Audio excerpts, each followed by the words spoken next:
Welcome, Father Steven Rindhal, to Paso del Camino, a project about the Camino de Santiago to the Camino de Santiago, and it's such a pleasure for me to being able to talk to you about the way of Saint James the Camino de Santiago. That's something that we both are devoted to, and thank you so much for helping me and for being able to talk to me about our passion. Uh, Thank you so much. Thank you. Thank you. I appreciate being on your show today. So, Father Stephen, let's start from the beginning, right? How the Camino has called you. Okay. Well, it's a little bit of a long story and I'll try to keep it short. Yeah. The the uh the Camino, I first learned about it I read an article in a magazine about it back in oh 2012, 2013, somewhere in there. And I read the article. I thought that was interesting. Went online, tried to learn a little bit more about it. Was pretty impressed with the whole idea. It was something that really captured my imagination. And then a a little while after that, the um, I received as a prize. I entered into a contest, and I received as a prize the DVD of the movie The Way, Yeah. which Martin Sheen and Emilio Estevez. And so I had read about it just a little bit earlier, about a year earlier. And then I received that DVD as a prize in this contest that I entered and watched that. And I thought, well, I really ought to do that someday. That looks like it's something that would be pretty exciting to do. But I didn't have a real definite plan. I was still in the Army, serving as a chaplain. And so I looked at how long it would take and what was involved in being approved for some overseas travel. And it, it was possible, but it would have been a lot more planning than I was ready to commit to at the time. And so I just kept putting it on the list of I'll do that someday. And then as I came close to my retirement from the Army, I thought, well, this is the perfect time because I'll be ending this. I won't have started anything new yet. So I don't have to worry about timelines, deadlines. Uh, let me make this my retirement event. Yeah. And so I went and I looked at kind of the various discussions on the Camino online, some of the different groups online, and decided that I wanted to go. I was retiring in October, but I was able to actually leave earlier than my actual retirement date because I had some saved vacation days, leave days. And so I looked at everybody's discussion and I thought, oh, well, look, everybody's talking about nice weather in September. It's not quite as hot anymore. It's not raining like the springtime. Let me go end of September, first part of October.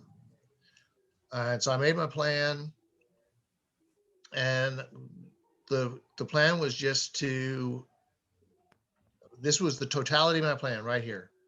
Get off the plane, start walking, and just walk and pray until I got to Santiago de Compostela. That's amazing. And so that's what I did. That's how it started anyway. Uh, and I walked. Uh, first day, first day was pretty much alone, as you know, and as probably most of your viewers know. You don't really walk alone for very long Yeah. because there's so many other pilgrims, and you interact with other people. And so every day was interacting with different people. And the um, the first person that I walked with, he goes, "Oh, I've got reservations in this village up ahead." And He goes, you want to stay, you want to stop there and we'll walk again tomorrow. And I was, no, I think I want to keep on walking because I really kind of had it in my mind that I would get at least to this one town. And I don't remember where it was that I wanted to stop. And he goes, oh, we passed that like 5 kilometers ago. I had been so involved in um, the conversation with him that I hadn't even noticed that I had passed through the town that I was thinking that maybe out where I would stop. And so went ahead and stopped in that next town and stayed there. And we walked again the next night or next day rather. I'm sorry. And then the next day he wanted to stop, and I kept on going a little bit further, and ended up walking with somebody else. And we get to a town. It's getting kind of in the later part of the afternoon, and we stop. And she says, "I'm going to stop in this town." And I said, "Oh well, I've still got energy left because I'm still only a couple days into the Camino, and I'm feeling pretty fresh." And she looks at me and she goes, "You don't have a guidebook." I said, "Yeah, I don't have a guidebook." I said, "I don't. My plan is just to walk and pray, and whoever I meet, I'll talk with. But to walk and pray. I didn't want to use a guide. I intentionally didn't get a guidebook so that I wouldn't be planning ahead. I would just allow God to direct my days." And she says, "Well, you know, the next village isn't for another. I think she said 15 kilometers." And I'm being from the United States, I was thinking, okay, kilometers, trying to figure out miles. Like, oh wait, okay, that's 9 miles away. Yeah, no, I don't have that much extra energy. I think I better stay here. And so that's pretty much how it went. That first Camino getting started, and what my motivation was, and just how immediately upon getting onto the Camino, started interacting with people who they had. I didn't make a plan. My plan was to allow God to make the plan for me. And so he put people right on the path with me that basically told me what my plan was by, you know, pointing out that I had already passed a place that I thought I was going to stop, stopping me from walking off too far because then I wouldn't have had a place to stay that night. So it was just a wonderful start. Now that was my, first days and first experience with the Camino, and it just has continued to improve since then. That's amazing. That's amazing. So, do you remember on the movie the way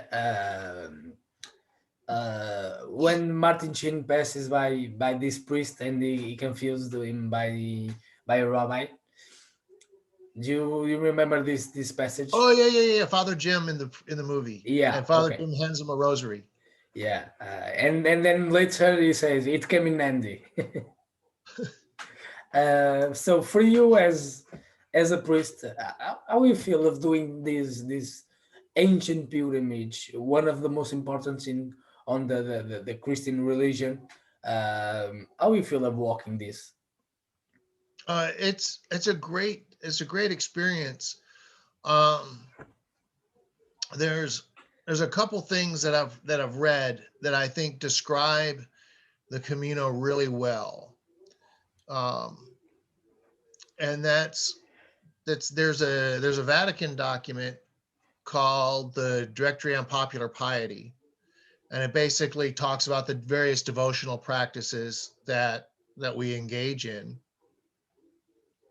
And there's there's all types of there's all types of information in that document, but the last few items in that document talk about shrines and pilgrimage. Yeah. And there's a kind of a it's not the focus of the statement, but there's a statement there that says that although it talks about your official shrines, whether it's the a basilica somewhere, whether you go to um, you know we were talking before the show started. We were talking about Our Lady of Fatima. Our Lady of Fatima, where her apparition was. Our Lady of Lourdes, where her apparition was. Closer to my home, down in Tepeyac, outside of Mexico City, Our Lady of Guadalupe. These shrines exist and they're officially sanctioned by the church, right? They've been investigated, and the right people have come together and have said this is real because it has all of these different signs and significance, and we verify that these events have happened. And so they're officially made shrines. And it talks about that in the Directory on Popular Piety. But then there's this line that have, through popular usage, although without official recognition, become shrine-like, right? And so as you're walking the Camino, and it doesn't matter which route you're walking, walking the Portuguese, walking the more, most heavily populated, the Francés, Primitivo, the Norte, all along there's going to be churches and shrine sites of different historical significance that have been officially recognized. On the Francés, one of my favorite, a personal example would be at Osebrero, where the Eucharistic miracle occurred. But just walking from place to place, right? Just walking from place to place, where thousands upon thousands upon thousands of dedicated faithful have walked and prayed and sought God's guidance as they worked their way towards Santiago to see the apostle and to experience that blessing there. Those pathways themselves have just through continued righteous or pious use have, in a way, become sacred themselves, just the pathways themselves. And there's an Anglican bishop by the name of Wright, N.T. Wright, who writes a book about pilgrimage, and in that he says there is ground that has been consecrated by the continual righteous use of the faithful. That's not a perfect quote, but it's close. And so that's the feeling you get. That's the reality, the spirit that you get while walking on the Camino, that the path itself has somehow become holy. Yeah, that's amazing. Do you know? I have like this big issue with building passports. Okay, so I lost them all the time. I lost them all the time. So on the Primitivo, on the last stage, okay, the Primitivo joins with the Camino Frances on Melide. Okay, so the last 50 kilometers, the last 50K are the same. Um, so I was walking with these amazing pilgrims, friends of mine, really good friends, from they're Spanish, Rafael and Guadalupe, and I guess our last time was on Monte Rosso. I guess it was the last time. Okay, then we came to take some picture on the monuments, then on the statues of the pilgrims down there, taking some picture over there, and then Rafael Nun and Nun like this alternative route that goes a quick faster than the Camino, the official one. So we go from that route to reach earlier to the cathedral. Okay, we arrived on the cathedral on the 15th of August of 2019, and it was amazing. It was, I guess, the most emotional arrive that I ever had on the Camino. Last year was really too, but I guess the other one was more. Um, and we were there, sitting down, looking out the cathedral, taking some pictures. I was praying just to say thank you for reaching there. And then I decided to take a picture of me with a pilgrim passport.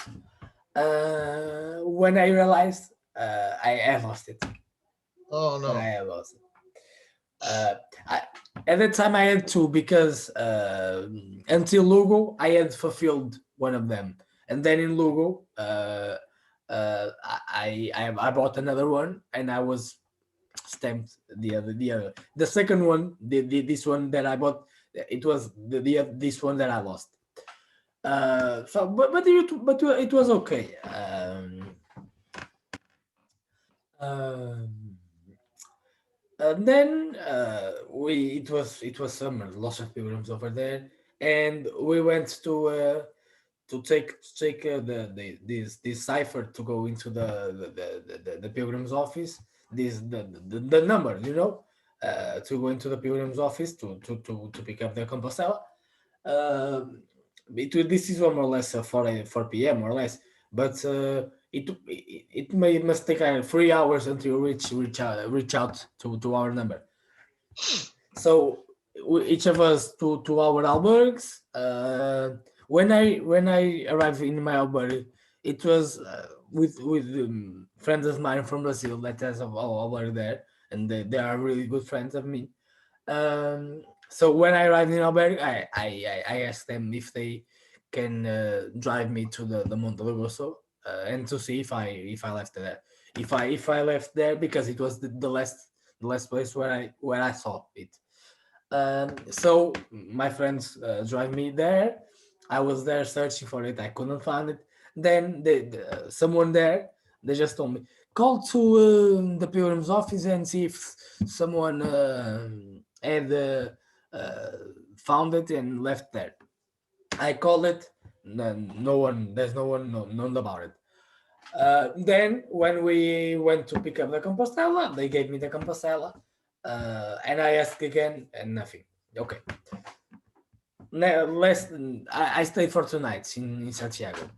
The next day, at noon, my friends, my fellow pilgrims that shared the Camino with me, and one of them went to going to Finisterre, the other one going home. So I was there alone in Santiago. In the afternoon, I found two pilgrims that share the Camino Primitive with us, and it was their first time there. So they asked me first where they can get the Compostela, and then to where it was the pilgrims mess. So I helped them. I went there. I went with them to the pilgrims office to explain the process. Um, and then asked another time again. I asked again, but nothing. No one knows about it. Okay, then to the pilgrim's mass, eating dinner with them. That was it. That day was it. Next day, all now this day all alone. In this day, in the morning, I went to have my breakfast in a bar really close to the cathedral. So I decided, my bus, it was just on the afternoon. So I decided, let me just go one more time into the cathedral and give one more hug to St. James. Okay, I was there first. I was praying, then went to the line to give the hug to the apostle. Um, so in front on the line in front of me, there's like this Portuguese group of pilgrims, and it was really nice because I came down to a Camino where I didn't speak Portuguese because it was a Spanish or English. I was the only Portuguese pilgrim on that Camino at that time. I was talking to them, asking what Camino they had done it and more things. So when they had done it, the Portuguese Camino, when one of them he looked to me, and I just saw his shirts that it says like confraternity or confraternity of Our Lady of Our Grace, something like that. Um and actually, the here in my, okay, my town is Braga, but we have a different like like you say in Spanish, say pueblos, a different local place. The Our Lady of Grace is the main saint in the chapel here in my place, the place where I live. Do you know? Hmm. So I thought that really because it was they were from another place, but I'm at north of Portugal. Okay, they were from south, and seeing like these guys with the shirts with the same Our Lady, it was amazing. Do you know? Um, Hmm. so I was talking about this.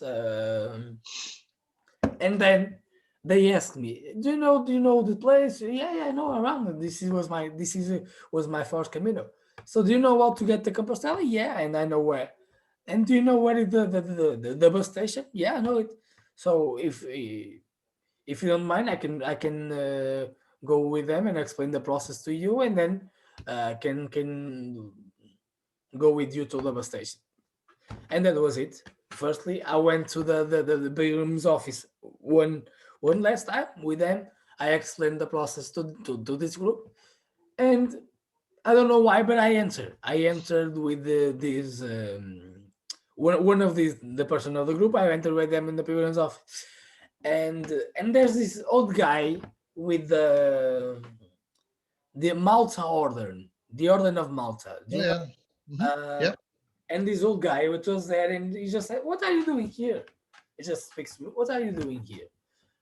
Because he just saw I don't have anything in my hand. I didn't have the Pilgrim's Pass, but I didn't have anything. So he just asked me. So I don't know why, but I asked. So I lost my credential. Do you know if anyone delivers or found it and left here? This guy didn't know nothing. But he went asking a different guy on the pilgrim's office, and this different guy he just told me, I don't know exactly where or when, but I guess someone told me that some pilgrim left a credential on the local police. So the local police is just like 50 meters from the pilgrim's office. Hmm. So I went there and it was my credential. Oh, what a great story. Yeah, it was my credential. It was just amazing. So this was one of my best moments on the Camino. It was this one. So our question now, if you could go back to your best moment on the Camino, which moment you choose? Oh, my best moment on the Camino. Okay, let's see.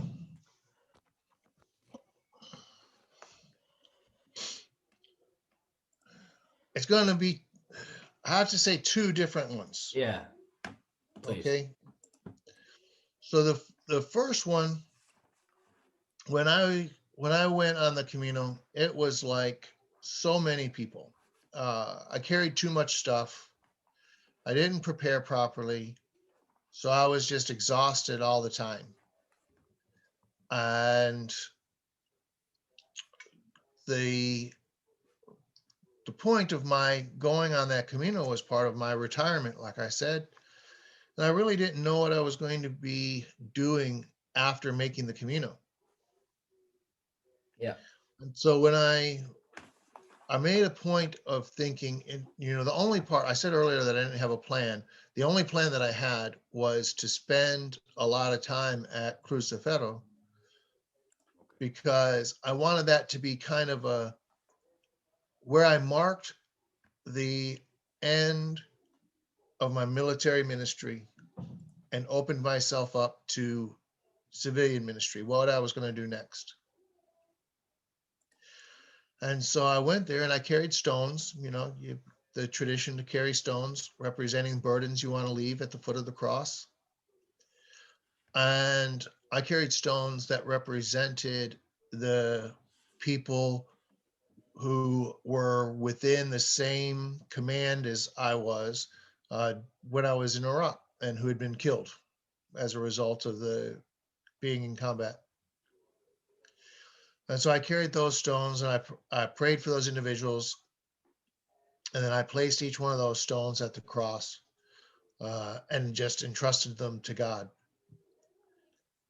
And that when I stood back up after having set the stones, um, I felt I just felt better. Just in general, I felt better. And then as I turned around, um, there was a young girl there, and she was crying. She was just crying, crying, and didn't know what was going on. But I asked if it would be okay to pray for her there at the moment. Well, she didn't speak English, and so she didn't understand my question. But there was another person there who did, and offered to interpret. And so I asked the question again. The other person interpreted, and then the girl said yes, she wanted prayer. She would appreciate the prayer. So uh, I spent a moment, prayed for her, and even though I was praying in English, and she didn't speak English, when the prayer was over, you could tell her whole expression. Her face had lit up. She had stopped crying. You could tell that she was feeling better, that she was feeling relieved. And so she left. She turned and walked away. She said thank you, um, picked up her pack, and she walked away. And so I thought to myself, okay, that's it. I'm ready to start walking again. And as I turned, I just turned away so that I could face where I'd set my pack. There was a man standing there, and he said, "I want prayer also. I want prayer also." And he was speaking Spanish. He was a Spanish speaker, and I don't speak very much Spanish. I speak just a little bit, but at least I was able to understand him. So I didn't need an interpreter, and so I prayed for him for a minute. And when that prayer was over, his whole face just glowed. It was just bright, bright, and with a big smile. And he said thank you, and then he shot off down the trail. And so then I picked up my pack and was ready to start walking again. And I realized that was exactly what I had wanted God to give me at Cruz de Ferro. I wanted to be able to set the burdens of military ministry down and move into serving the people who were around me in the civilian world. And that had happened right there on the spot. I mean, not just like I feel different now because I laid these burdens, I laid these stones at the foot of the cross, but God literally put two people immediately in my path that needed and desired prayer, so that I could pray for them. So it really made a huge mark, kind of like putting a mark on the calendar as to making that shift in my priestly life. Yeah. Uh, but then, as far as just uh, something that I appreciate, that I've got a great, great appreciation for the opportunity, as I mentioned it earlier when talking about shrines, and that being the church there in Ocebrero. The church in Ocebrero had the Eucharistic miracle Yeah. back in the winter of 1300. And so I got there, and on my second pilgrimage. On the first pilgrimage, I didn't even think about it. I wanted to see them. I wanted to see the relics. I wanted to see the church, but I didn't think about anything else. Um, the second pilgrimage, second Camino, I was there. I got up there real early in the morning, and the worker had not yet arrived. So I was just sitting outside the door of the church, writing in my journal, making some notes about how the days have gone. And he arrived, and I don't remember what time they opened the doors. I think they opened the doors at 8 o'clock. I think that's right.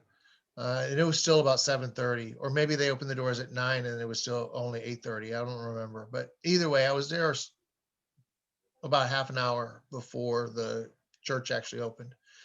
And I asked him, and I said, I told him, it's like, I'm a priest, and I would like to celebrate the mass in the on the altar where the miracle occurred. I said, so once you open, once you're officially open, will you allow me to use the altar? And he says, no, come in now. Come in now.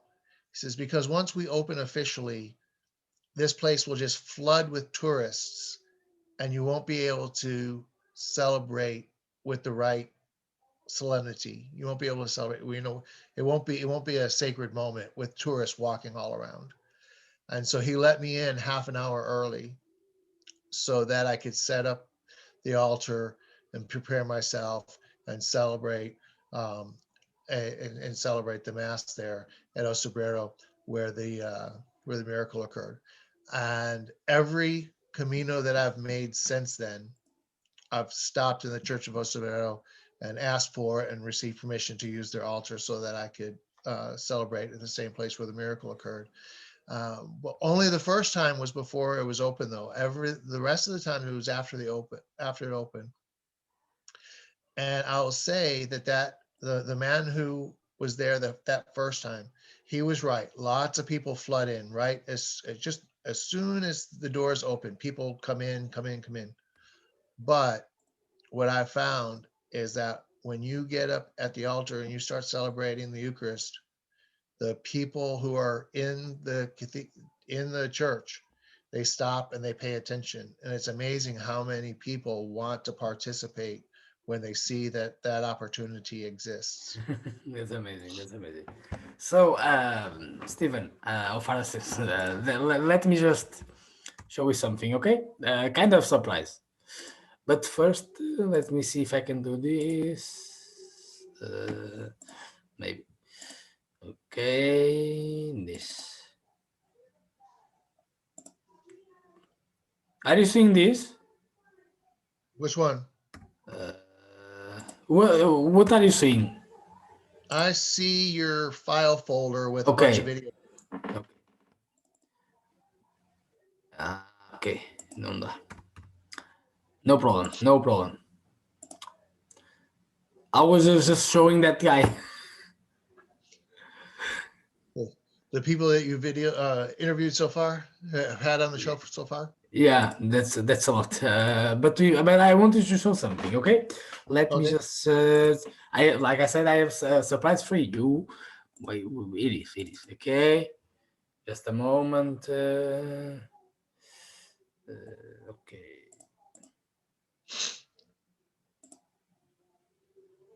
Uh,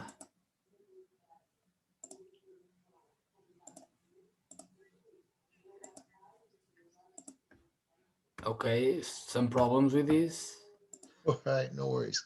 but let's go into the next question where I can manage this. Okay. Uh, Okay. so. What was the most demanding part of walking the Camino? The first time it was just the walking because I was not prepared. I was not I didn't realize um, you could walk a good long distance in a day and you can do it again a second day. But when you walk every day, you start getting tired in a way that you're not used to. And so Do you know this guy? Do you know it? I'm trying. I don't recognize them. I don't So rec- this is the priest from Cerrado. oh, okay. Yeah, it's this guy. It's Frei Paco. So please continue. Okay. Yeah. No. Um, the so the first time was just that I was not trained properly. I hadn't exercised enough in preparation of going. Uh, After that, uh, but that physical uh, that physical challenge really created a stronger mm, uh, uh, connection to the prayer, right? when you're able to connect what the what is challenging your soul and challenging your body, and recognizing that they work together. And so it was and working through the emotions. I'd spent a long time in my career in the army, and so that was 31 years that I was leaving behind. Yeah. And there was a lot of emotion to go with that, and a lot of prayer required for me to understand how to move forward. So, And um, so yeah, being the being willing to let go, right? I mean, that's a big part of the pilgrimage experience, is you have to, especially when you're walking it. It's the Camino is unique because it's not Fatima, it's not Lourdes, it's not Rome. You don't just get off the plane, get off the yeah. bus, and you're right. You have to walk it, and because you have to walk it, you have to carry what you need, and because you have to carry what you need, you have to decide what you honestly need, because there's so many things that we want to add. We want to add all these things, and all that does is make that rucksack heavier and heavier and heavier. And well, that's really a symbol for life. Like, Uh, what do you actually need in life, yeah. and what are you chasing after just because you want it?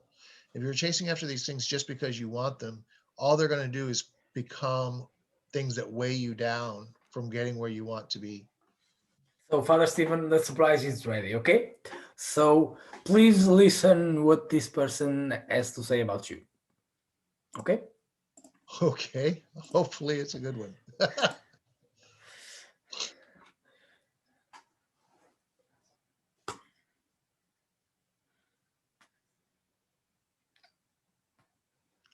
I'm not hearing the audio on this side. Now Hold on, let me see. Do I have to do anything? No. and now. Okay, let's give it a try. No, I'm not hearing the audio at all. But that's Lee. She's wonderful. Yeah. Isn't she Please. wonderful? I'm sorry I can't hear what she said, because we had such a great time. We've actually spoke a few times, both on her show, and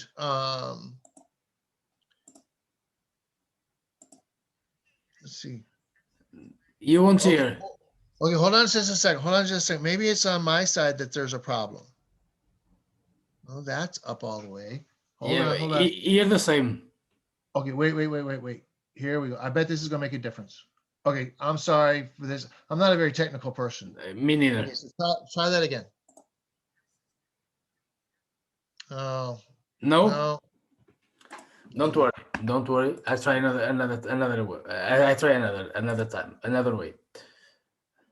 But Let's yeah, let's. she's wonderful. And she interviewed me for her Camino Cafe, Yeah, I saw.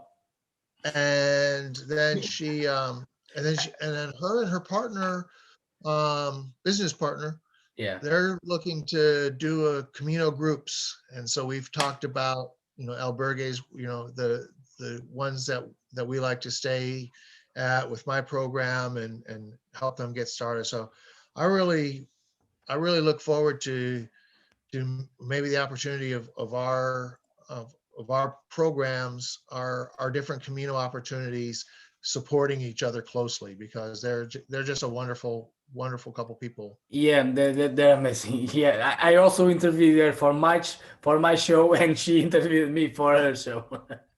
Yeah. That's why we met. But I'm trying to fix this. But let's continue. All So right. Well, worst case scenario, just send me the file if it won't.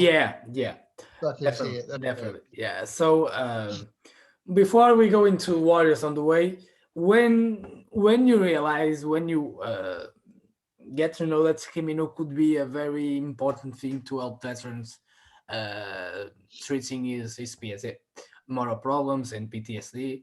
So when you understand that this could be very helpful for them. Okay, that's a great question.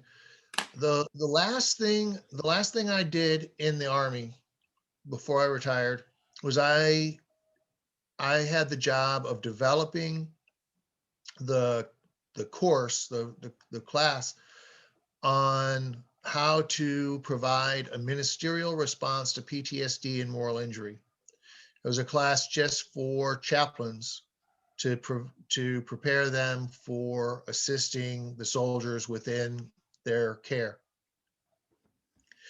And so I had a good understanding from the research that was required for that course to actually write the curriculum of what would help a veteran with their PTSD and moral injury symptoms. And then Uh, when I walked the Camino myself, Yeah. when I walked the Camino myself, and I realized how much benefit I was getting from the Camino, I thought, well, this is the place to do it. This is the place where you have the where all of these different things come together. You know, a way to reduce PTSD symptoms is to go outside. Okay. Well, a way to reduce PTSD symptoms is to exercise. A way to reduce PTSD symptoms is to get people together in a group that supports one another. A way to reduce PTSD symptoms is um, to engage in positive spiritual practices, right? So the Camino puts you outside. The Camino has you exercising. The Camino has you with people, a supportive group of people.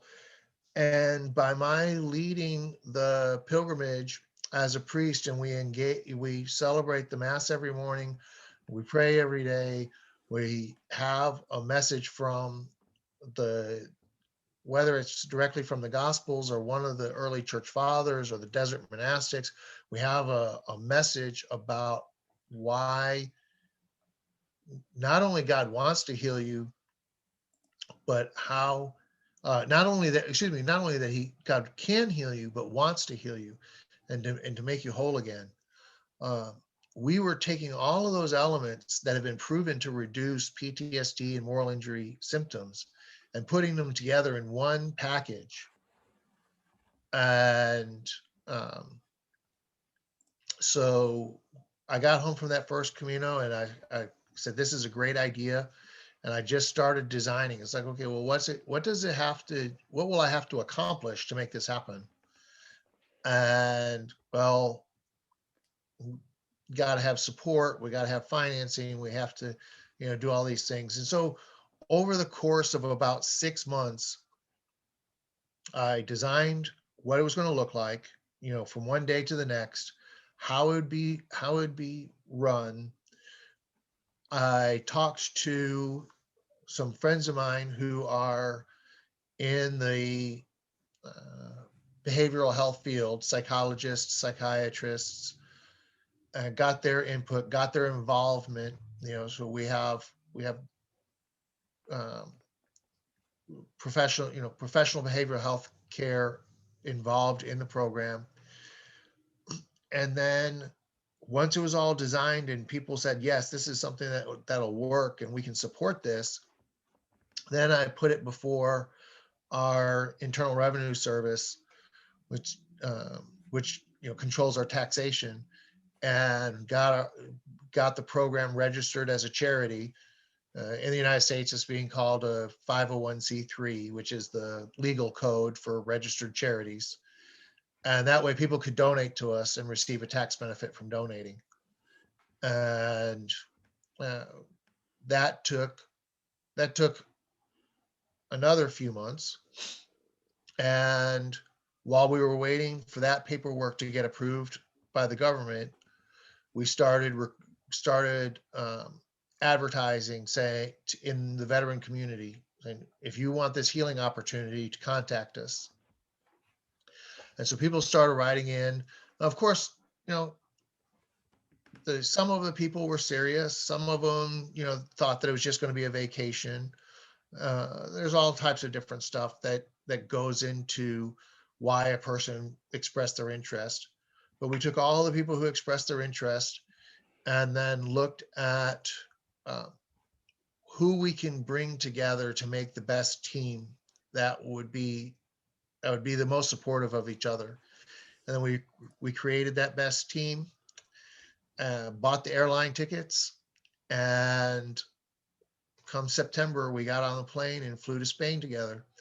I have to tell you, this is a great story. You want a great story? Yeah. It, Let me just try one more time, okay? The yeah. video. Not the video, but at least you can hear, okay? Oh, yes. Okay. Let me just if you can hear, okay? Let me just know if you can hear.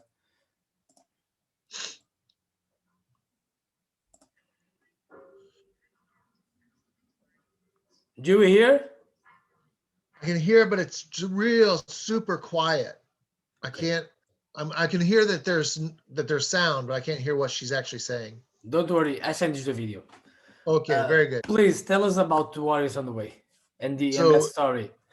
yeah, so like I said, our program relies on the idea that a veteran who wants to go is not going to get stopped by a lack of money, right? So we get everybody sponsored, 100% sponsored. So all the person needs to do is have a passport so that they can travel and have the clothes that they want to walk in and and show up, show up and arrive here. We're based in San Antonio. So they fly to San Antonio, and then we give them the equipment. We have the tickets already purchased for flying to Spain. We've got the itinerary scheduled for where we're going to stay, where we're going to eat, um, and we go. And it doesn't cost the pilgrim anything. And so, and that's why we had to set up as a charity so that we can get donations to sponsor these folks. And the first year when we left, when we flew to Spain, we actually flew to Spain a little bit in debt. We didn't have enough money to sponsor all of our pilgrims, but I just I just committed. I said, well, we're going to figure it out. God will give us the money, motivate people to give us the money. One way or the other, this will work out. Um, or worst case scenario, I'll end up paying the difference over the next few months as just out of my pocket if necessary. So we started walking, and we're posting to Facebook every day with, this is who we are and this is what we're doing, and if you want to help, please go to this link to donate. And sure enough, by the time we got to Santiago, we had enough donations come in to cover the amount that we were short.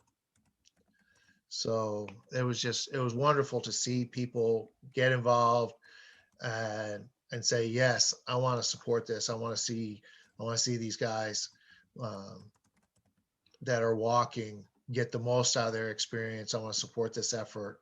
I want to help these heroes heal. So Yeah, that's amazing. That's amazing. So, Father Steven, we are almost finishing here, but let's go for the last questions. Looking back, let's go now more on you. Looking back on your spiritual journey, how the Camino changed your life? oh, it's easy. It's easy when ministry is your job, right? That there's that it becomes routine. Right? You get up and you do the same thing every day. You're ministering to others, and I'm not saying that as a negative. Um, this is an important part. That's why ministers exist, to minister to others. But it's easy in doing that on your own personal level to allow yourself to just slip into a routine. So while other people are receiving that spiritual benefit, that you're providing, you're not actually experiencing the spiritual benefit yourself, because you've allowed yourself to just slip into routine. And so the pilgrimage in general, in the Camino specifically, the first pilgrimage I went on was to Assisi and see St. Francis. And that's where I first got introduced to the power of pilgrimage.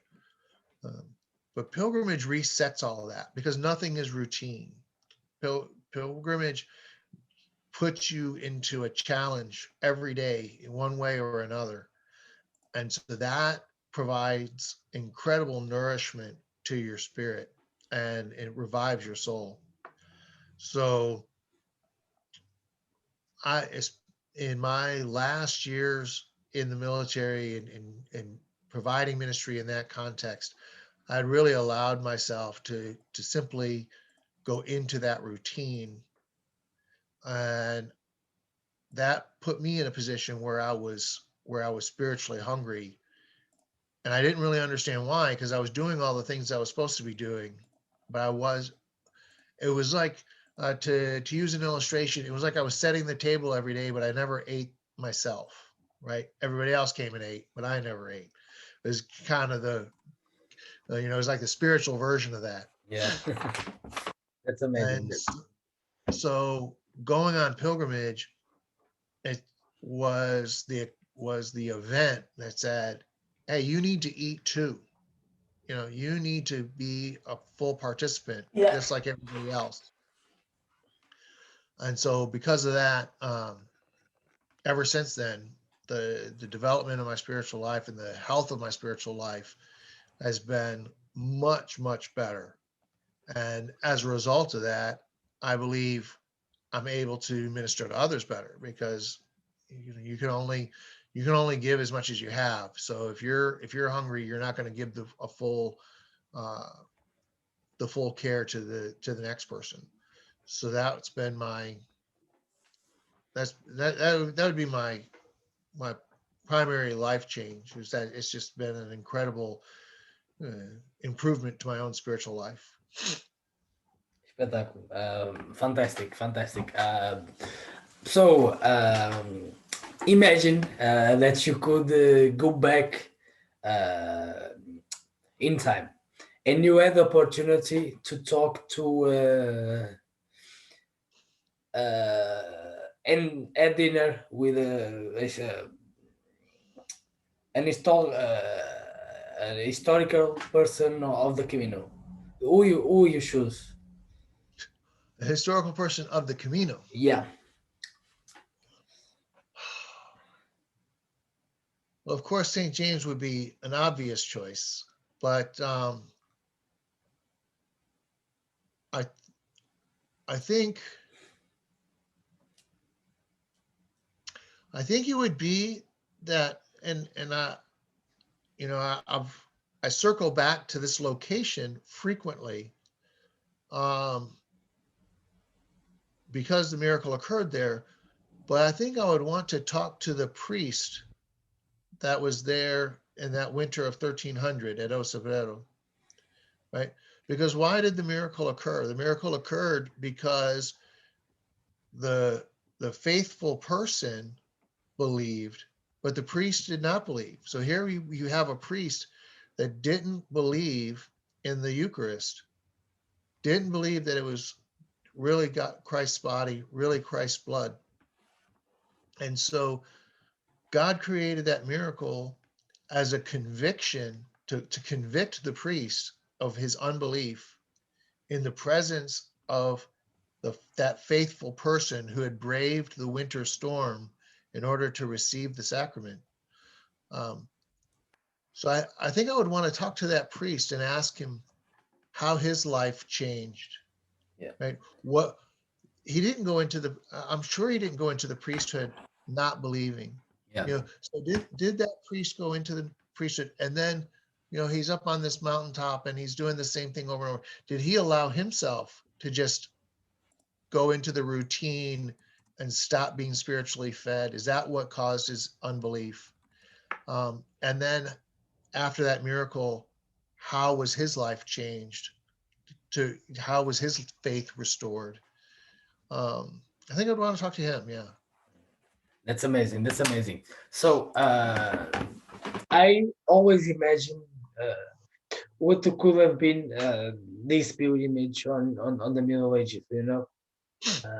And I don't know why, but I'm young. I know I'm young, but I guess my soul it's much older than my age. Uh, so I guess I would like to be born like 20 years before I'm born, because I don't know. I just I felt the world and the religion and the pilgrimage as an old way, as per se.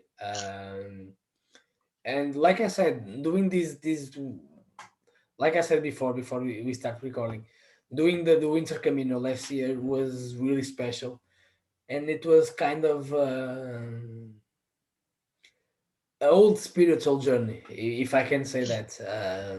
It was really amazing, really amazing. Uh, um, and imagine, this is impossible, but imagine if you are on the shoes of Saint James, what what would you say to a pilgrim at this age, at this area, at the modern era? What am I going to say to a pilgrim in the modern era? Hmm. Well, the first thing I want to do is I want to ask that pilgrim a question, especially a younger pilgrim. Older pilgrims, they tend to they they tend to know, or at least have an idea why they're walking. Younger pilgrims, uh, there's a sense of adventure, right? Especially if you're not from Spain, if you're not from Portugal, if you had to travel to get there, it's maybe it's your summertime adventure between the school years, Yeah, right? yeah. Just something exciting to do. And so what I would ask is why did they choose the Camino? Why did you choose the Camino? Because there's a lot of places to go have an adventure. You could here in the United States, there's the Appalachian Trail, there's the Pacific Crest Trail. There's all types of uh, you can go to one of the islands and have a boating adventure or a scuba adventure or something like that. I want to know why you chose the Camino for your adventure. Good question. Good question. And and I've asked that of the younger pilgrims that I've met, and typically it's adventure um, of some sort. They may not use the word adventure, but they, something, it's exciting. They'll say it's exciting or fun or whatever. It's some sort of you know rite of passage type thing to do. But then I, when I meet with a younger pilgrim, or I meet a younger pilgrim along the way, I'll keep asking that. But why'd you choose this instead of something else? And usually, almost always, almost always, there is a idea that they want to get connected to something bigger. Now they may not be Christian, they may not even believe in God um, in general, but they believe in some sort of larger, undefined spiritual power. And so the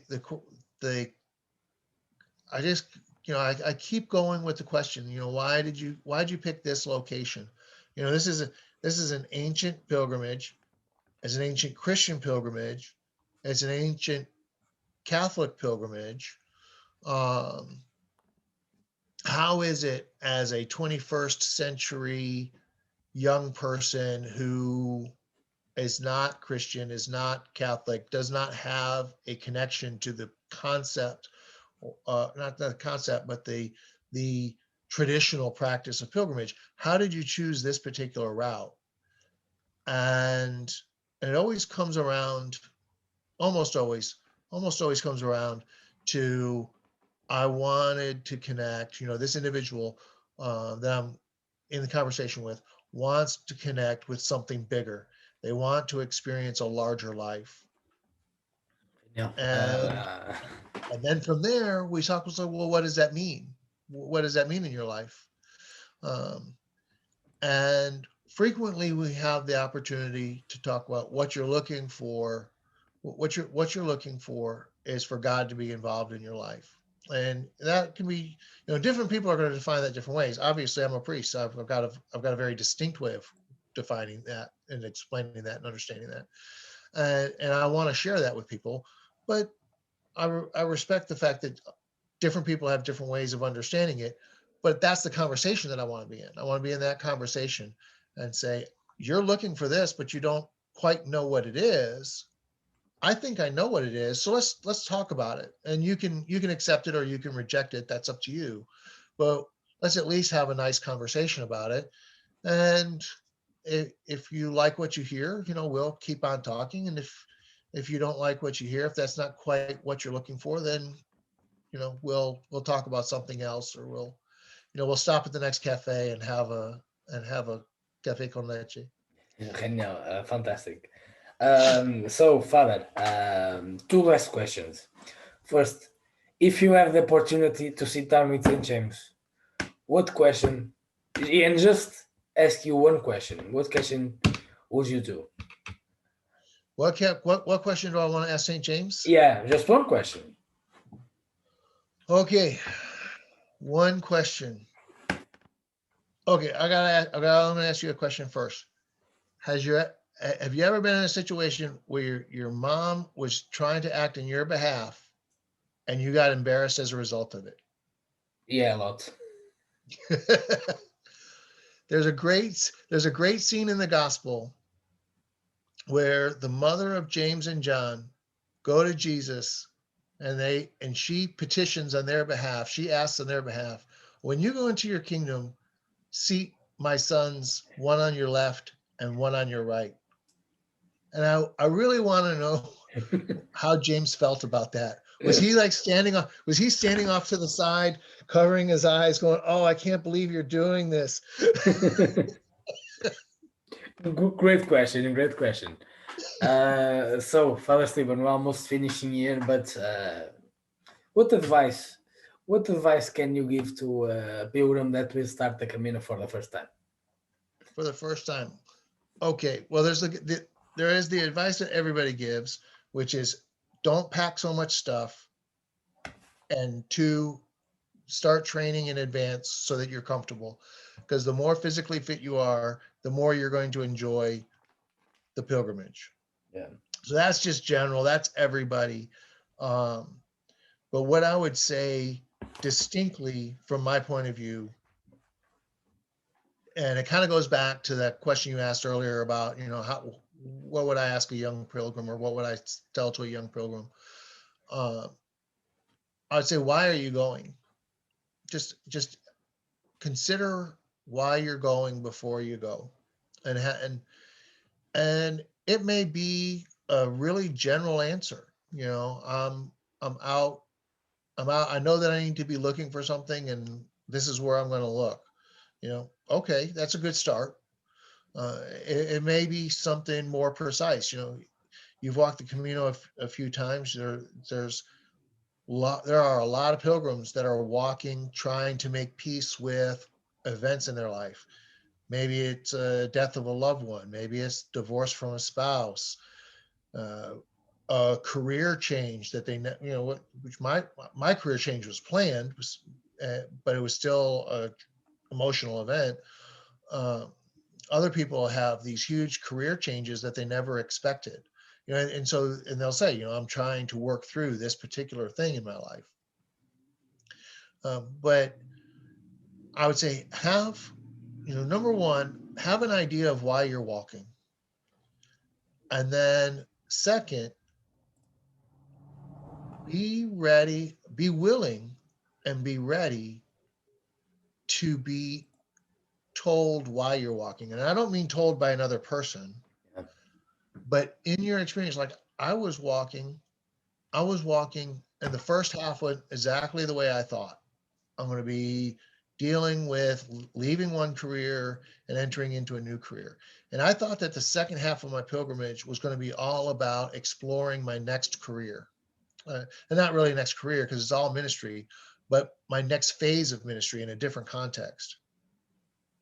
When in reality, the second half of my pilgrimage, I ended up doing a lot of consideration and praying over family relationships, right?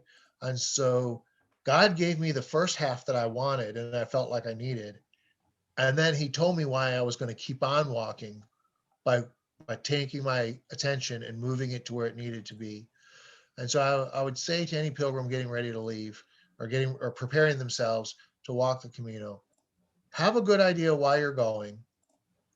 And then once you get there, allow yourself to be open, to be receptive to hearing from that higher power, hearing from that spiritual force, hearing from God himself, however you want to interpret it, but learning the real reason. Be receptive to learning the real reason that you need to walk the Camino today. That's amazing. Father Steven, thank you so much for helping me, for doing this with me. It was such a pleasure. It was just amazing be able to hear from you. Thank you so much. Oh, thank you for having me on the show. This has been a great conversation. I really appreciate it. And in the of course, right now we're all dealing with COVID, right? Yeah, And can we travel? Still trying to figure out if I'm going to be able to bring American pilgrims to Spain this year. But whether it's this year or next year, would love to see you on the Camino. that's easy. You know, I live 3 hours from Santiago, Perfect. so it's just in 3 hours I am there. Just I'll thank you so much. I'll keep you informed with our plans so that we can make it happen. Yeah, thank you.